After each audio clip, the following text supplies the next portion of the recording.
بسم اللہ الرحمن الرحیم۔ السلام علیکم ورحمۃ اللہ وبرکاتہ۔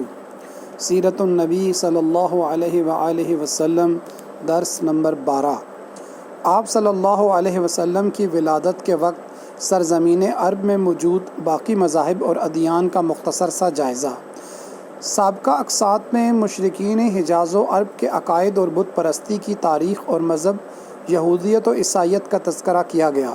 اس قسط میں ہم آپ صلی اللہ علیہ وآلہ وسلم کی ولادت مبارکہ کے وقت سرزمین عرب میں موجود باقی مذاہب اور ادیان کا ایک مختصر جائزہ پیش کریں گے۔ آتش پرست۔ ایران و عراق کی سرحد کے پاس آباد عرب قبائل ایرانیوں کے مذہب آتش پرستی سے بہت متاثر ہوئے۔ اہل ایران کی طرح یہ بھی نیکی اور بدی کے دو الگ الگ خداؤں کے قائل تھے، اور اہل ایران کی طرح آگ کو خدا کا ظہور مانتے اور اس کی پوجا کرتے تھے۔ سابی۔ عرب جاہلیت میں ایسے لوگ بھی تھے جن میں ستارہ پرستی کا چرچا تھا، اور یہ ستاروں کی پوجا کرتے تھے۔ غالباً ان کا مذہب وادی دجلہ و فرات کی قدیم تہذیبوں کی باقیات میں سے تھا۔ ان کا دعویٰ تھا کہ ان کا مذہب الہامی مذہب ہے، اور وہ حضرت شیث علیہ السلام اور حضرت ادریس علیہ السلام کے پیروکار ہیں۔ ان کے ہاں 7 وقت کی نماز اور ایک قمری مہینہ کے روزے بھی تھے۔ ان کو مشرک عرب معاشرہ سابی یعنی بے دین کہہ کر پکارتا تھا۔ یمن کا مشہور قبیلہ حمیر سورج کی پوجا کرتا تھا۔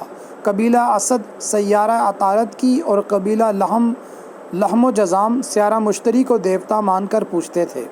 بعض لوگ قطبی ستارہ کے پجاری تھے اور قطب شمالی کی طرف منہ کر کے عبادت کرتے تھے۔ یہ لوگ خانہ کعبہ کی بھی بہت تکریم کرتے تھے۔ دہریت۔ ان تمام مذاہب کے ساتھ ساتھ عرب میں ایسے لوگ بھی پائے جاتے تھے جو سرے سے مذہب اور خدا پر یقین ہی نہیں رکھتے تھے۔ یہ نہ بت پرست تھے اور نہ کسی الہامی مذہب کے قائل تھے۔ ان کے نزدیک خدا، حشر و نشر، جنت دوزخ اور جزا و سزا کا کوئی وجود نہ تھا۔ یہ دنیا کو ازلی و ابدی قرار دیتے تھے۔ مسلک توحید کے علم بردار۔ عرب معاشرہ میں کچھ ایسے لوگ بھی موجود تھے جو اپنی فطرت سلیم اور قلبی بصیرت کی بدولت توحید خالص تک پہنچنے میں کامیاب ہو گئے تھے۔ یہ لوگ ایک خدا کے قائل تھے اور شرک و بت پرستی سے نفرت کرتے تھے۔ ان میں حضرت خدیجہ رضی اللہ عنہ کے چچا زاد بھائی ورقہ بن نوفل، حضرت عمر فاروق رضی اللہ عنہ کے سگے چچا زید بن عمر بن نفیل اور عبید اللہ بن جحش مشہور ہیں۔ دین حق کی تلاش میں سرگرداں ان لوگوں میں سے ورقہ بن نوفل بالآخر عیسائی ہو گئے۔ یہ وہی ورقہ بن نوفل ہیں جنہوں نے آپ صلی اللہ علیہ وآلہ وسلم پر پہلی وحی نازل ہونے پر آپ کی نبوت کی تصدیق کی تھی۔ عبید اللہ بن جحش اسلام کے بعد مسلمان ہو گئے، لیکن حبشہ ہجرت کی تو وہاں بدقسمتی سے مرتد ہو کر عیسائی ہو گئے، جبکہ ان میں زید بن عمر بن نفیل کو بہت اونچا مقام حاصل ہے۔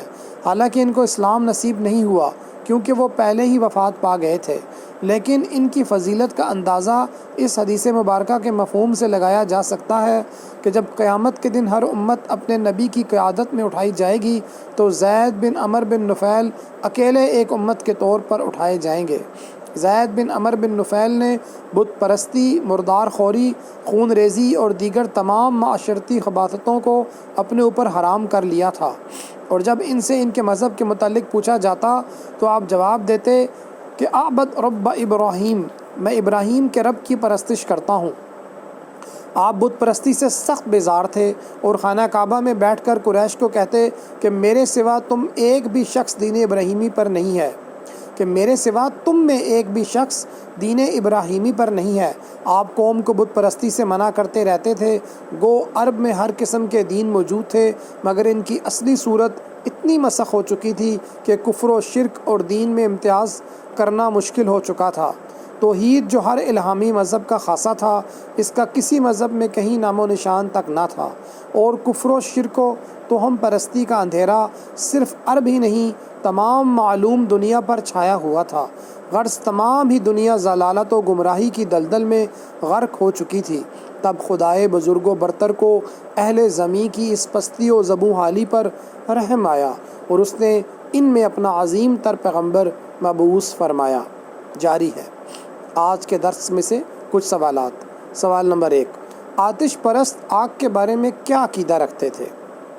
سوال نمبر 2، دہریہ کون لوگ ہوتے ہیں یا دہریت کیا ہے؟ سوال نمبر 3، زید بن عمر بن نفیل نے اپنے اوپر کیا حرام کر لیا تھا؟ آپ میں سے جو لوگ ان سوالات کے جواب دینا چاہیں وہ یوٹیوب کی کمنٹ باکس میں ان کے جوابات دے سکتے ہیں۔ جزاک اللہ خیرہ۔